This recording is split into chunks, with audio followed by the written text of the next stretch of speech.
Meus irmãos, o texto de 1 João, por favor. Primeira carta de João, primeira epístola, capítulo de número 4.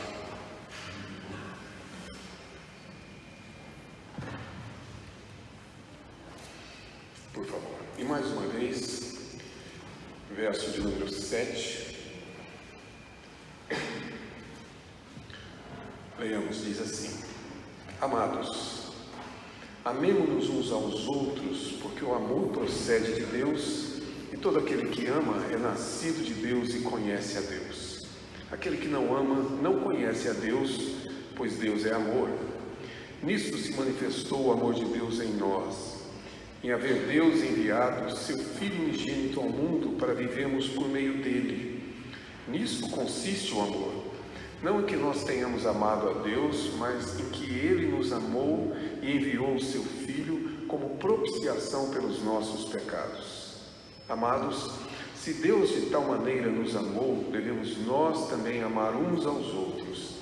Ninguém jamais viu a Deus. Se amarmos uns aos outros, Deus permanece em nós e o seu amor é em nós aperfeiçoado. Alguns anos atrás fui convidado para pregar em uma cidade e o pastor que me convidou, que inclusive foi meu aluno, pediu para um membro da igreja me buscar. E para que ele pudesse me reconhecer, tanto que eles fizeram a divulgação do evento com uma foto, pegaram uma foto que encontraram na internet. E aí acontece dessas situações, né? A foto que eles tomaram minha, inclusive para que pessoa que fosse no aeroporto pudesse me identificar, era a foto de alguns milênios atrás. E hoje eu estou muito diferente do que eu fui, né? Muito diferente do que eu fui.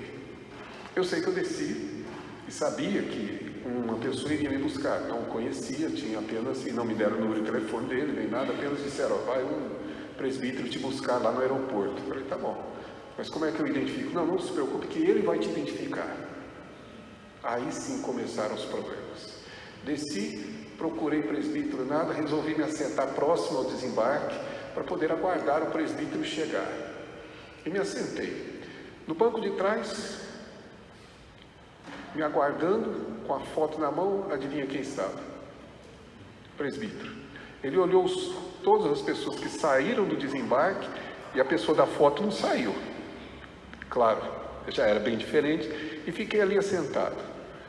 15 minutos, 20 minutos, mandei uma mensagem para o pastor perguntando. Ele foi aí te buscar, pode aguardar que ele, se não chegou, está chegando.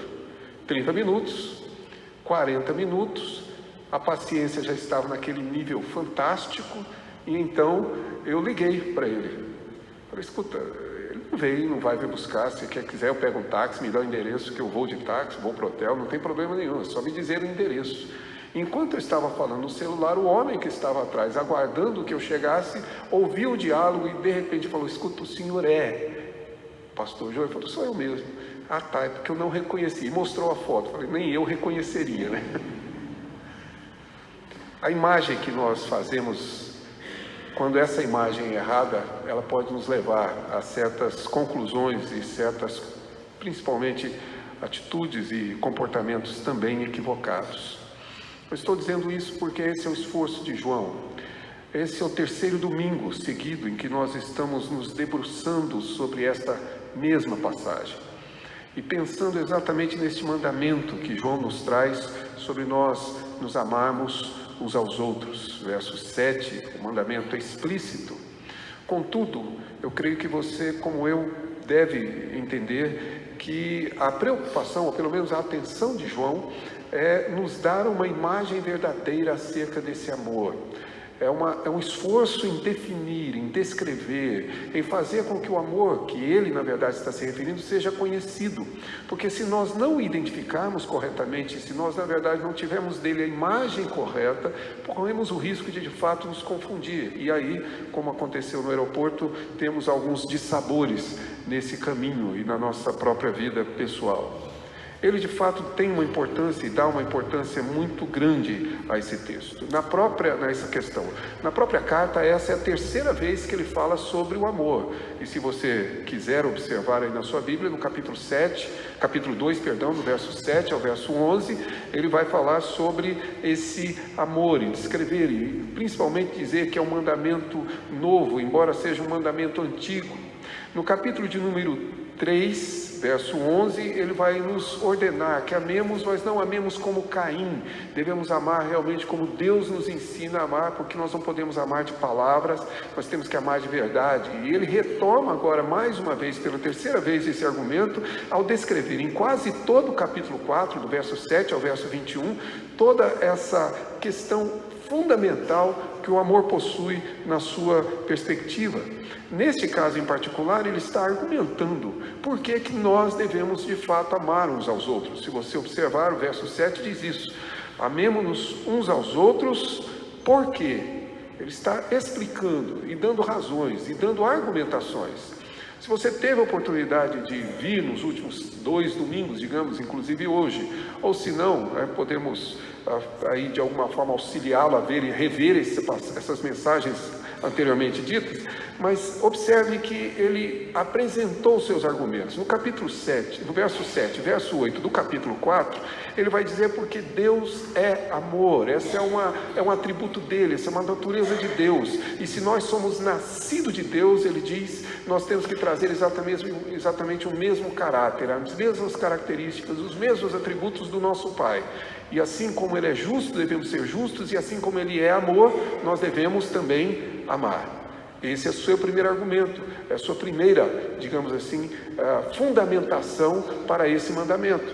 Na segunda, nós vimos no domingo passado, e que Deus manifestou o seu amor em Cristo, e nos dá a conhecer a profundidade desse amor, a dimensão que claramente nós não vamos entender completamente, mas que precisamos conhecer. Esse amor que, como ele descreve, é manifesto no envio do Filho para que nós possamos viver por meio deles. Esse amor que, na verdade, consiste em ele nos ter amado primeiro e não nós o termos amado. E diante dessa exposição do fato concreto de Cristo ser a propiciação, ou seja, o sacrifício que nos reconcilia com ele, ele chega à conclusão óbvia do verso 11. Devemos então amar uns aos outros. E agora eu gostaria de me dedicar, ou pelo menos nos dedicar, ao verso 12, onde ele faz a sua terceira argumentação, a terceira razão pela qual de fato devemos amar uns aos outros. Mas isso deve ser visto à luz, antes de fazermos isso, compreender que isso não é importante apenas a João, mas é importante também a nós. Que o que nós estamos lendo não é algo que seja, digamos assim, relevante para o autor ou para João que escreveu esse texto. É que isso é relevante, fundamental e essencial às nossas vidas hoje, à nossa vida agora, aquilo que estamos passando exatamente neste momento. Neste momento que nós temos uma imagem errada de amor. E neste momento que temos amado muitas vezes de forma equivocada, porque não conhecemos o amor de Deus exatamente da maneira como ele é. Essa é a essência, ou pelo menos é a necessidade que temos. C.S. Lewis tem um livro muito interessante. C.S. Lewis é um autor bastante conhecido, cristão. Se você não conhece, eu recomendo que passe a conhecer, tá? Mas ele tem um livro bastante interessante, no qual ele descreve o amor, a sua forma de falar do amor, conhecido como Os 4 Amores. É um livro bastante singular, muito interessante de ser lido, e é interessante que ele introduz dizendo, e pelo menos discriminando, ou pelo menos distinguindo o amor que ele chama dádiva do amor que ele intitula necessidade. Ele inicia confessando que ele começou a escrever o livro sobre uma perspectiva, mas acabou convencido de que não poderia escrever daquela maneira. Ele fala do amor dádiva como esse amor de Deus, esse amor que se dá, que se doa, um amor que na verdade não busca e não encontra nenhuma razão no objeto amado, mas em si, e portanto se oferece gratuitamente, como um amor superior, como um amor de fato acima dos outros amores. O outro amor ele descreve como sendo o amor necessidade. E a figura que ele usa é como uma criança que precisa de proteção e corre para os braços dos seus pais, da sua mãe, do seu pai, e em busca de uma segurança, ou seja, em busca de ou atendendo a uma sua necessidade. Esse amor que nós temos por necessidade de. E a intenção dele era escrever mostrando que o amor superior, que é o amor dádiva, é exatamente o amor que deve determinar esse outro amor, que é esse amor que nós possuímos. E ele foi levado a concluir, como eu também o sou, de que na realidade o nosso amor é um amor necessidade sempre. Inexiste a possibilidade de eu amar a Deus senão por meio de uma necessidade minha. Se eu vim esta noite aqui, não porque tenho necessidade, me aproximo de Deus para dizer a Deus que eu não tenho necessidade dEle, mas que eu vim oferecer o meu amor a Ele, esse é o amor mais hipócrita que nós podemos oferecer. Nós vimos porque nós precisamos de Deus. Aliás, a Escritura descreve exatamente isso a partir desse contraste. Se eu não reconhecer isso, eu serei um hipócrita. Eu estou aqui porque eu preciso de Deus. Eu estou aqui porque eu tenho necessidade dEle. Eu estou aqui porque eu dependo dEle. Eu estou aqui como aquela criança, quando eu preciso de segurança, eu corro para os braços dEle, porque eu não tenho ninguém mais a recorrer. Ou como o salmista confessou hoje, amo o Senhor porque Ele ouve a minha voz, porque Ele se inclina para mim, porque Ele ouve as minhas orações. Eu amo o Senhor porque é exatamente assim que eu preciso, é uma necessidade humana. Do contrário, eu serei como o fariseu, que orava dizendo, graças te dou, Senhor, porque eu não sou como esse publicano. Eu sou, na verdade, uma pessoa boa, honesta, justa, e que vim oferecer, quem sabe, alguns favores ao Senhor. Eu tenho que me aproximar de Deus como um publicano, que bate no peito e diz, ser propício a mim, pecador, porque eu não tenho absolutamente nada a oferecer, e tudo que eu posso oferecer ao Senhor é a minha necessidade, e necessidade desse amor. Por isso eu creio que isso é essencial, e essencial aos nossos olhos. Nós precisamos, de fato, desse amor.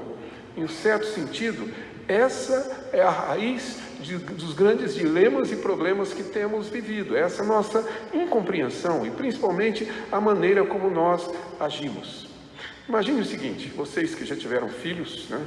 Quem não teve não vai ter dificuldade de imaginar, mas segundo dizem as experiências, né, maternas e paternas, a criança recém-nascida chora por necessidade. Segundo me disseram, e é a minha experiência, por aproximadamente 3 meses. Passado isso, o choro não é apenas por necessidade. Ele chora também para fazer a famosa chantagem emocional, que nós chamamos aqui no Brasil carinhosamente de manha, né? É assim que ele faz. Ele age assim. Claro, a criança ainda não tem maturidade para distinguir o que é seu egoísmo e o que é a sua verdadeira necessidade. Concorda? Ela ainda está aprendendo isso. Com o tempo, alguns crescem e aprendem. Só alguns. E conseguem aí distinguir o que é mero egoísmo da nossa parte, tá certo? Ou o que é, na realidade, uma necessidade. Não chora porque está com fome, não chora porque está cansado, chora porque tem preguiça de andar e quer um colo, que é totalmente diferente, faz parte do egoísmo. Às vezes também pela infantilidade nossa, ou dessas crianças, elas não conseguem distinguir quando os pais estão, de fato, o amando, quando repreendem e corrigem a mãe, ou quando, na verdade, estão atendendo uma necessidade. Se elas pudessem falar, e não podem, por isso é que choram, elas diriam provavelmente, meu pai não me ama, né? Minha mãe não gosta de mim. Se era para me deixar afastar assim, por que me trouxe ao mundo? Provavelmente diriam essas coisas. É por isso que Deus não deixa a criança dessa idade falar. Mas elas diriam. Porque, na verdade, elas não conseguem distinguir. Quando um pai toma uma criança e deixa dormir chorando no berço, para que ela aprenda a dormir sozinha e cresça e amadureça, e isso é um ato de amor, ou quando na verdade o pai percebe que a criança está assustada, com medo, ou quem sabe passando mal, ou quem sabe aquelas famosas cólicas, e toma em seus braços e vai de fato atender a sua necessidade. Mas a criança não consegue perceber. Eu não estou falando de crianças, eu estou falando de nós, que confundimos o nosso egoísmo com as nossas necessidades.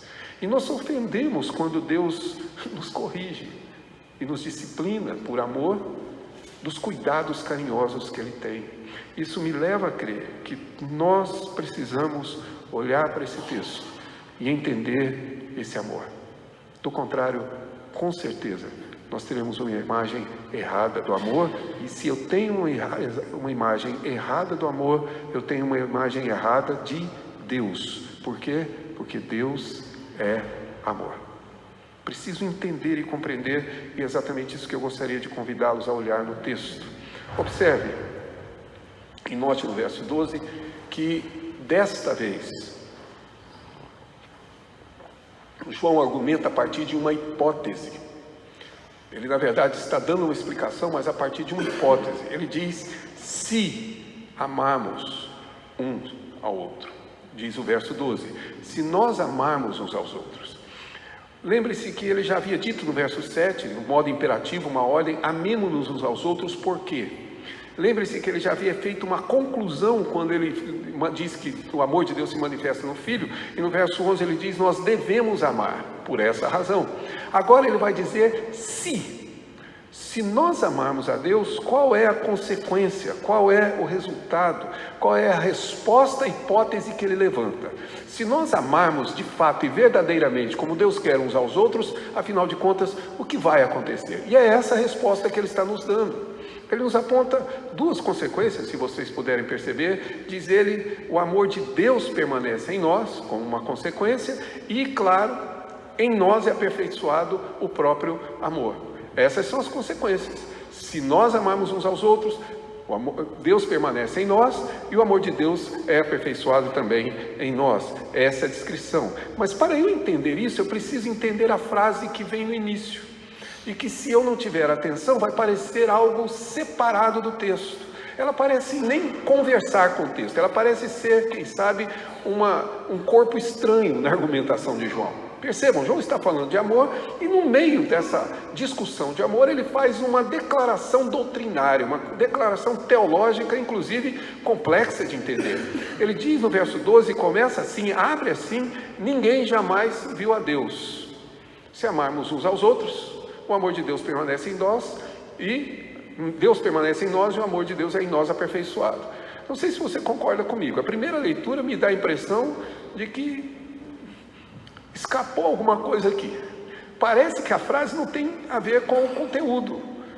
Parece que nem ao menos tem a ver com a ideia de amor. O que essa doutrina aqui da invisibilidade de Deus tem a ver com o que está sendo discutido? Mas entendo eu que se nós não entendermos o que João escreveu aqui, não entendemos o seu argumento também. João diz, ninguém jamais viu a Deus. Qual é o sentido do que ele está escrevendo? Para pensar nisso propriamente, eu e você precisamos buscar algumas ajudas em outros textos da Bíblia. E se você puder, por favor, o texto de Êxodo, capítulo 33. E vou pedir a você que, na medida do possível, esteja com a sua Bíblia aberta e acompanhando nessas passagens. Se tiver dificuldade em localizar, não se constrange em pedir para o membro da igreja que está aí do lado. Se o membro da igreja não souber, fale comigo que depois ele vai receber algumas aulas particulares. Brincando, claro. Mas Êxodo 33, contexto não é muito difícil de você compreender. Lembra-se que Deus determinou a Moisés que fosse receber a tábua da lei. Moisés sobe, recebe a tábua. Enquanto Moisés está lá e demora, o povo de Israel resolve constituir um ídolo e faz um bezerro de ouro. E Moisés desce, quebra a tábua, e desfaz o ídolo do bezerro de ouro e repreende o povo. E Deus então diz a Moisés: eu vou destruir esse povo e vou fazer de você minha nação. Moisés: Senhor, não faça isso. Intercede a favor do povo, e a argumentação e o diálogo entre eles continua. Então Deus diz para Moisés ir, e Moisés diz: não irei se o Senhor não estiver presente conosco. Sem a tua presença eu não vou conduzir esse povo. E Deus então diz a ele que vai estar presente, que o conduzirá. E no meio do diálogo, então, Moisés faz um pedido, tá? Que é exatamente o que temos a partir do verso 17. Disse Moisés: farei também isto que disseste, porque achaste graça aos meus olhos, diz o Senhor, e eu te conheço pelo teu nome. Então ele disse: rogo-te que me mostre a tua glória. Senhor, deixa eu ver a tua glória. Tá? A ideia é: deixe-me ver com os olhos visíveis, físicos, deixe-me enxergar isso. A resposta de Deus aparece no verso 20. Acrescentou o Senhor: não me poderás ver a face, porquanto homem nenhum verá a minha face e viverá. Primeira conclusão é simples. Quando Deus é invisível, não somente porque Ele é Espírito, e quando Deus não manifesta plenamente a sua glória a cada um de nós, visivelmente, é para nos proteger. Nós somos pecadores. Deus é um Deus santo. A santidade de Deus nos consumiria. Percebam as narrativas bíblicas, várias delas, em todas elas, isso é repetido, ou é apresentado, ou nos é ensinado novamente. Alguém entra com fogo estranho no templo e ele é consumido pela glória de Deus. Elias sai da caverna de costa, com o rosto coberto, porque ele não pode contemplar a face de Deus. Isaías entra no templo e a glória de Deus aparece. Isaías cai em desespero, dizendo: ai de mim, porque sou um homem pecador, de lábios impuros, habito num povo de impuros lábios, e os meus olhos viram o Senhor. O grito de desespero de Isaías é porque ele sabia que seria destruído pela glória que ele contemplava. Não há homem que veja a Deus, que veja essa glória, pecador como somos, que permaneça. Ele morre, ele é destruído por essa glória. Por isso, Deus não permite a Moisés que o veja.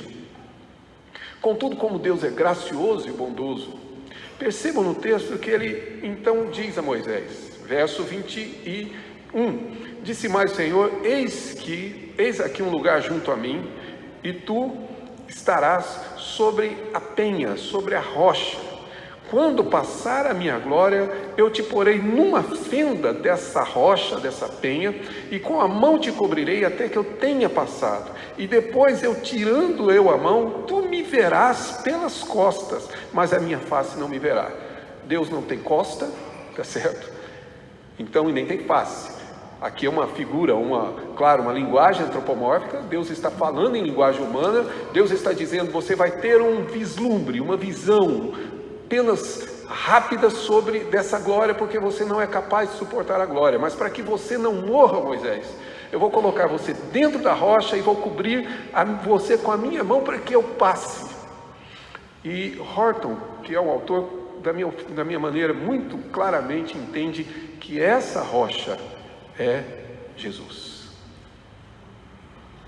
que nos protege dessa destruição. E que esta noite, eu e você, podemos estar na presença de Deus, sem ser consumidos por causa dEle. Sem a intermediação dEle, seremos destruídos, ao contemplar essa glória. Por isso, Deus é invisível. Por isso, Deus não pode ser visto. Isso é uma doutrina que atravessa, então, toda a Escritura. Para não nos deter muito nisso, por favor, o texto de 1 Timóteo, capítulo de número 1, quando Paulo escreveu a Timóteo, que é um texto que foi escrito por ele, provavelmente antes da primeira carta que João escreveu, no capítulo 1 dessa carta, ele escreve falando da graça de Deus que alcançou a sua vida, que transformou a sua vida, que o tornou apóstolo, agradecendo e mostrando aqui toda a reverência a Deus. E ele termina com aquilo que a gente chama de doxologia, ou seja, uma palavra de adoração, capítulo 1, verso 17. Ao adorar a Deus, nesse verso 17, ao proferir essa doxologia, Paulo diz assim: assim ao Rei eterno, imortal, invisível, Deus único, honra e glória pelos séculos dos séculos. Amém. Paulo está confirmando o que foi dito por Deus a Moisés. Deus é invisível. Ninguém pode ver ao Senhor. Pensando exatamente nesse mesmo contexto, nessa mesma teologia, João escreveu no seu Evangelho, no capítulo 1, verso número 18, ao falar da manifestação de Jesus, ou seja, ao falar da encarnação de Cristo, do Verbo que se tornou carne, e que nós, na verdade, vimos a glória de Deus nele, ele escreve o que lemos aí no capítulo 1, verso 18, se você puder observar. Diz assim: ninguém jamais viu a Deus, o Deus unigênito que está no seio do Pai é quem o revelou. Ou seja, ninguém jamais contemplou a Deus. Se nós voltássemos ao capítulo 33 do texto de Êxodo, lá no início, no verso 2, os irmãos veriam que Deus diz que o anjo iria conduzir o povo. Não disse um anjo, ele disse o, e não se referia a Gabriel, tá? Ele se referia ao próprio Senhor Jesus, ou, claro, a segunda pessoa da Trindade. Quando, na realidade, Jacó lutou com Deus, Jacó, na verdade, diz o texto, lutou com um anjo, e o anjo feriu Jacó exatamente ali no nervo que é conhecido como nervo ciático, e o feriu na luta. E Jacó tem o seu nome mudado. Como é que ele se chamou? Israel, que significa aquele que lutou, contendeu com o próprio Deus. Quem estava lutando com Jacó não era um anjo, era o anjo. E o anjo é a segunda pessoa da Trindade.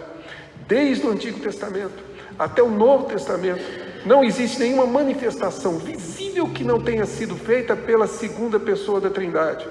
Que no Antigo Testamento, é claro, é o Filho, que na realidade vai manifestando o Pai como o anjo do Senhor.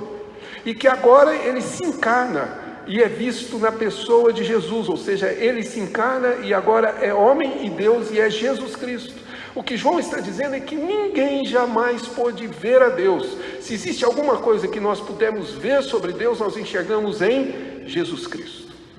Ele quem revela, é Ele quem manifesta, é nele quem nós vemos o próprio Deus. Isso nos leva exatamente ao texto que nós estamos, de fato, refletindo, capítulo 4, verso 12 da primeira carta, onde ele diz e começa a sua argumentação dizendo: ninguém jamais viu a Deus.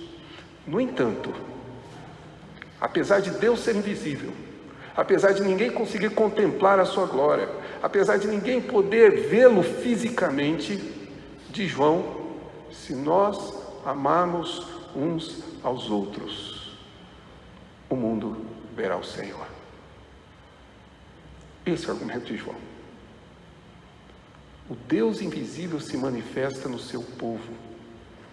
O Deus invisível se manifesta no amor que a sua igreja tem.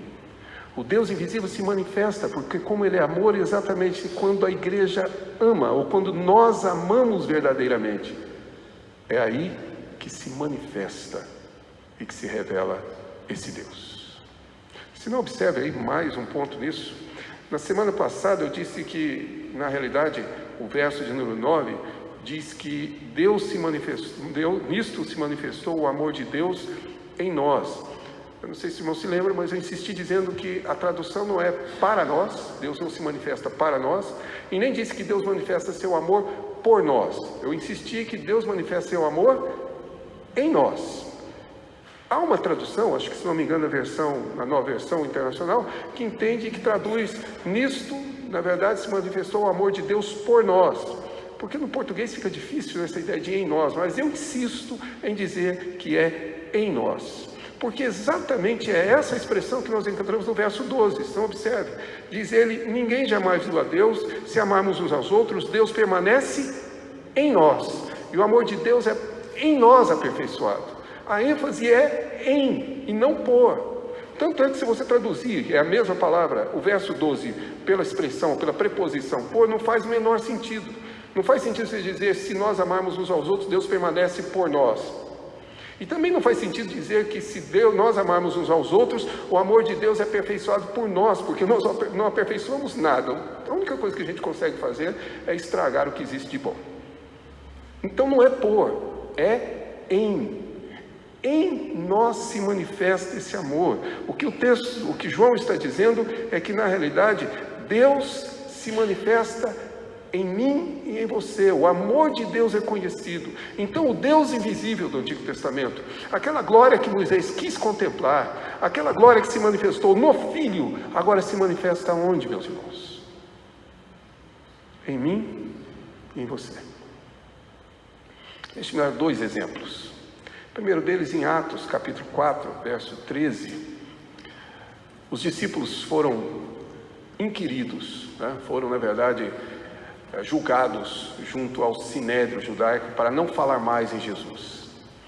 E Pedro e João discorrem sobre o Evangelho e sobre a maneira como eles entendem a lei.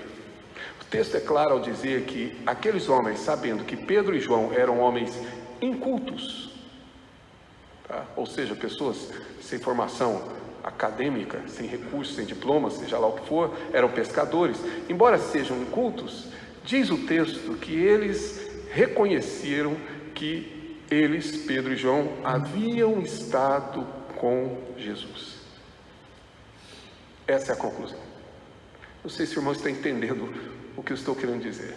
Ao ouvi-los falar, ao vê-los, ao conhecer, ao ver a exposição que eles fizeram da palavra, ao reconhecer exatamente a essas pessoas, eles chegaram à conclusão de que eles haviam estado com Jesus.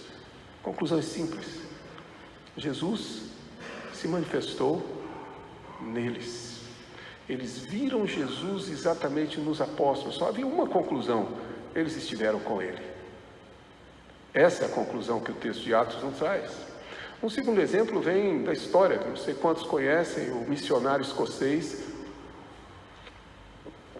chamado David Livingstone, e que na verdade nasceu em 1813 e morreu em 1873, ou seja, viveu 60 anos, e gastou a sua vida na África, viveu no meio da África.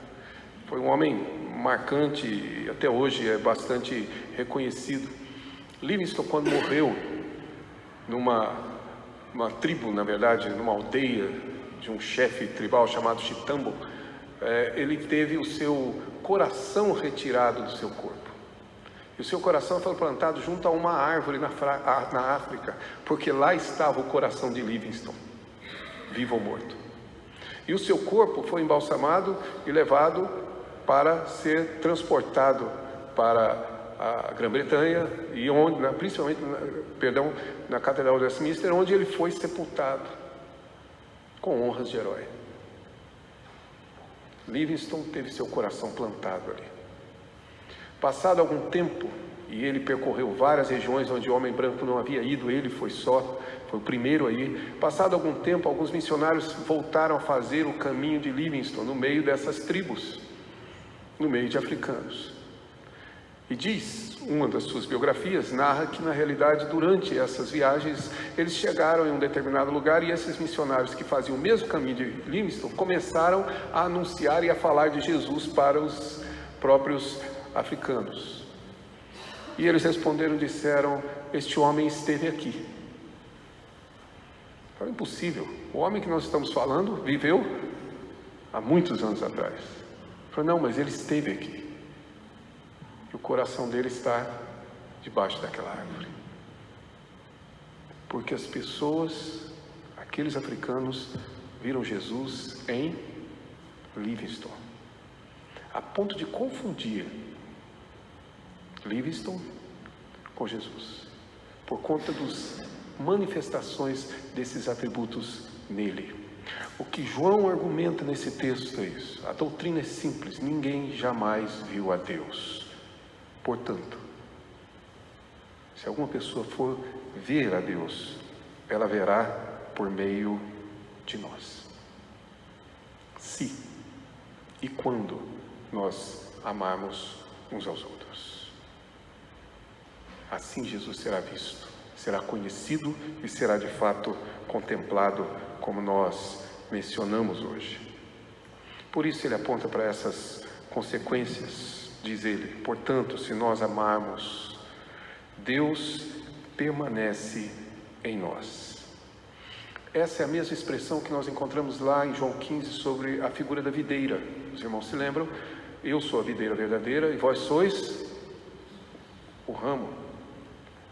Portanto, se vocês não permanecerem em mim, não podereis dar frutos de Jesus. Porque o fruto da videira, o ramo só pode dar fruto se estiver ligado claramente a ele. E é essa a mesma figura que ele retoma para dizer exatamente isso. Ou seja, na realidade, nós, se amarmos uns aos outros, claramente estaremos ligados a ele. E as pessoas então verão Cristo em nós. Claramente assim. Deus permanece em mim. Deus está em nós. E as pessoas precisam ver Deus em nós, não por nosso meio, não apenas pela nossa pregação, não apenas pelas nossas ações, não apenas por aquilo que nós confessamos, ou dizemos, ou pregamos, ou anunciamos, não apenas pela nossa declaração de fé, não apenas pela nossa teologia. Deus tem que ser visto nos meus atos, nas minhas ações, nas minhas palavras, nos meus pensamentos. Deus tem que ser identificado na minha pessoa. É em nós que essa revelação ocorre. Perdoem aqui essa sinceridade, se bem que, como eu sempre digo, não precisa de permissão, é uma obrigação ser sincero, mas esse é um dos nossos problemas. Nós temos uma justificativa muito simples para os nossos pecados. Quando nós cometemos algumas falhas ou pretendemos cometê-las, o que nós dizemos? Eu não sou Deus. E debaixo dessa argumentação a gente faz toda a vontade do diabo. Eu não sou Deus. Isso justifica a minha preguiça, a minha impaciência, a minha irritação, a minha falta de educação, a minha desconsideração. Isso justifica. Por quê? Porque eu não sou Deus. Essa ideia de que eu não sou Deus virou uma justificativa, um aval para eu fazer o que eu quero. A resposta da Escritura para esse tipo de comportamento é exatamente o oposto. Claro que não somos Deus. Mas Deus tem que ser visto em nós. Se Ele permanece em mim, então, na realidade, eu sou de fato essa manifestação viva de quem Jesus é. Segundo, ele vai dizer que neste caso, verso 12, se amarmos a Deus, não apenas Ele permanece em nós, mas o seu amor é em nós aperfeiçoado. Observe mais uma vez aí com cuidado. Ele diz que é o amor dele. Não está dizendo o texto que você vai aperfeiçoar o seu amor. Está dizendo que em nós vai ser aperfeiçoado o amor dele. Porque na realidade é o amor dele que interessa, não o nosso. O nosso é uma imagem deturpada daquilo que Deus é. Aliás, já disse isso, a gente é muito arrogante. A gente acha que sabe o que é amar. A gente acha que já aprendeu. Já vivemos tanto, nós achamos a condição inclusive de dar conselho aos outros. Vivemos um longo tempo e depois de alguns anos de casamento, a gente acha que sabe tudo sobre amor. Depois de termos filhos, alguns 7, aí você acha que sabe tudo sobre amor. Você pode ensinar todo mundo porque você já aprendeu todas as lições e conhece essa lição do começo ao fim. Nós não sabemos nada. Quem sabe é Deus. É isso que ele está dizendo. É o amor dele que tem que ser aperfeiçoado em mim. Não é que o meu amor seja melhor, é que na verdade eu não posso ter em minha vida outro amor que não seja o dele. O dele deve de fato nortear todos os meus caminhos, todas as minhas direções, exatamente tudo aquilo que eu chamo de amor. A ideia de aperfeiçoar não é na verdade ter uma melhoria contínua, que hoje está bastante comum no mercado falar em uma espécie de departamento de melhoria contínua. Aí você tem na sua vida um departamento que vai melhorando o seu amor aos poucos. Não é isso que ele está dizendo. A palavra aperfeiçoar aqui poderia ser a ideia de plenitude, ou seja, nele, ou esse amor se torna completo em mim, se torna pleno. É aquela mesma palavra que Jesus disse na cruz: está cumprido, está pago, está completo. Tudo o que tinha que ocorrer, ocorreu. Foi o que Jesus disse na cruz. O que João está dizendo é que se eu de fato amar a Deus e amar os meus irmãos, esse amor de Deus em mim se completa. Esse amor em mim se torna pleno. Esse amor em mim, na verdade, alcança todas as áreas ou todas as perspectivas da minha vida. Se eu puder ilustrar isso, e me perdoe a referência ao nome, mas o Daniel e a Mona Lisa estão entre nós, pela primeira vez. Eles nos observam. Não vieram com esse propósito, mas não é inevitável. A grande verdade é que eles vão ver Deus nesta igreja. Exatamente na maneira como eu e você nos tratamos. A grande verdade é que o Deus invisível se tornará visível para eles, dependendo da maneira como você pensa acerca do seu irmão que está ao seu lado. A maneira com que você fala com ele. A forma com que você se preocupa com seus interesses e suas necessidades. Esse é de fato a forma como, na realidade, João nos exorta. É válido para a igreja, mas é válido lá para a sua casa. Sexta e sábado eu estive numa igreja reunido com o conselho de uma igreja e com o pastor, onde eles estão preocupados e queriam uma ajuda sobre o planejamento da igreja e que na verdade o ponto principal que foi usado para discutir o planejamento é exatamente a questão de grupos pequenos, que hoje é comum nas igrejas. E eles têm vários grupos dentro da igreja, 7 grupos funcionando. E essa é uma das preocupações. O grupo acontece na minha casa. Os meus vizinhos vão ouvir os cânticos, vão ver os irmãos da igreja chegando, vão ver a festa acontecendo, tá certo? O guaraná com pastelzinho, tudo ali, tudo fazendo parte daquele momento. Os meus irmãos da igreja vão embora. E na manhã seguinte, eles vão ver a discussão entre uma esposa e um marido, extremamente respeitosa, onde eles vão manifestar o seu amor um pelo outro. Eles vão ver um filho adolescente, rebelde, ofendendo seus pais e ensinando aos seus vizinhos como é que se deve amar.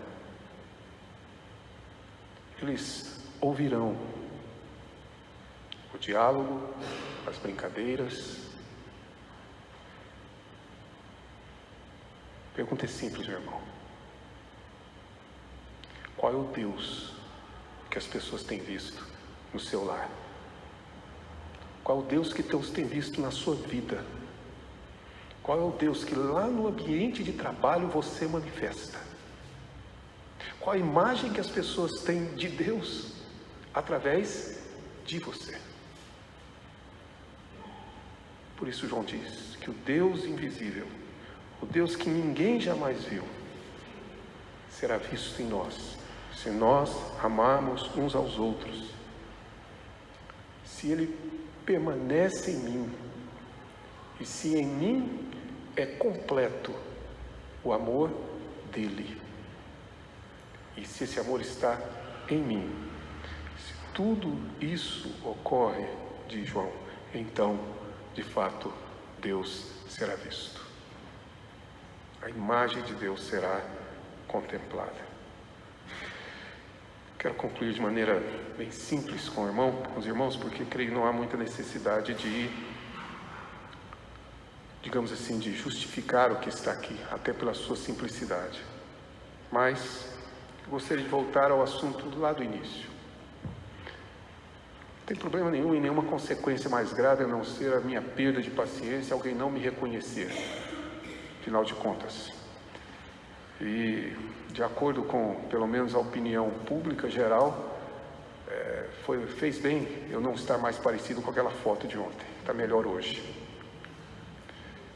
Mas isso não tem nenhuma consequência. Mas se as pessoas não identificarem em mim exatamente quem é o Deus que eu adoro, então aí sim, há um conjunto de consequências. O seu problema hoje, o meu problema, pode ser que ele não tenha aquela solução que esperamos, mas é provável que ele tenha sua origem na nossa incapacidade e indisposição de amar como Deus nos ensina. A nossa indisposição de obedecer ao seu mandamento. Amemos uns aos outros, porque Deus é amor. E se você sai daqui dizendo que é filho dele, então mostre isso na sua vida, nas suas características, nos atributos dele que se manifestam em você. Se você, na verdade, diz que é filho de Deus e compreende isso, se você compreende que Cristo é o seu Redentor, e se você tem pelo menos uma pequena compreensão do que é o sacrifício que ele fez na cruz a seu favor, então, meu irmão, você só tem uma conclusão: você deve amá-lo. E por favor, não fale em evangelização, não fale em missão, não fale em pregação de evangelho, a não ser que você esteja disposto a amar como Deus amou. Porque é assim que o mundo conhecerá o nosso Redentor, por meio do amor que nós manifestamos, por meio do evangelho que vivemos.